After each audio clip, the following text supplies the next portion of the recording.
So, good afternoon, everyone. My name is John Patrick V. Cañales, and my report is a continuation of the report of Ma'am Bernalo. Now, Manjag reports on number 2, so I'll proceed to number 3. So, let's start. So, for collaborative learning to work, what must teachers do? It is stated in number 3 that make the goal clear to all. What is the dyad, triad, tetrad, or small group supposed to deliver? At the collaborative process, this must be understood by the group. So first, let us first know the meaning of dyad,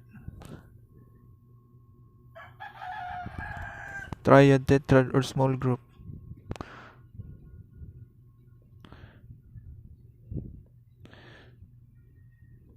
So when we say dyad, these are two persons involved in an ongoing relationship or interaction.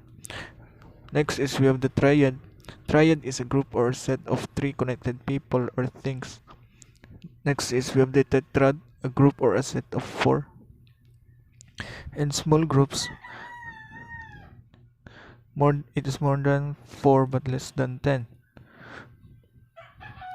So before breaking students into groups, the teacher will explain the direction of the task. Write the details on the board so that student can refer to them later. Then have students move into groups. A very simple way to group students is to number them off. Working in groups of about 4 usually works well. Divide the total number of students by 4. So let's take 20 divided by 4 equals 5.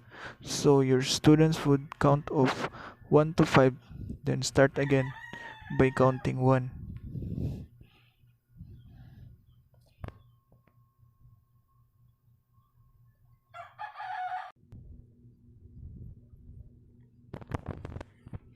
So next is number 4.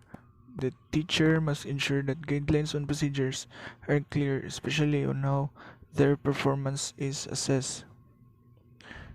Like for example, if the teacher intends to ask each one to evaluate individual members' participation in the activity by means of a scoring rubrics, so the teacher must tell them and show them the scoring rubrics. So I have here an example of a writing rubric. So familiar man guro ta unsa ang rubric. So mao ni siya. So first the teacher will give the rubrics so that the students will be aware of how they are assessed, and it should be understood by the students. So next is number 5. So the teacher must make clear that at the end of the activity, they have to reflect together. Another thing to emphasize in cooperative learning is the fact that the task does not end with assessment. So by having a reflection, students will make decisions on what need to be sustained or improved in future collaborative process. So as you change the focus from a teacher-centered approach to a student-centered focus, students will grow in independence and confidence. That would be all. Thank you for listening and God bless.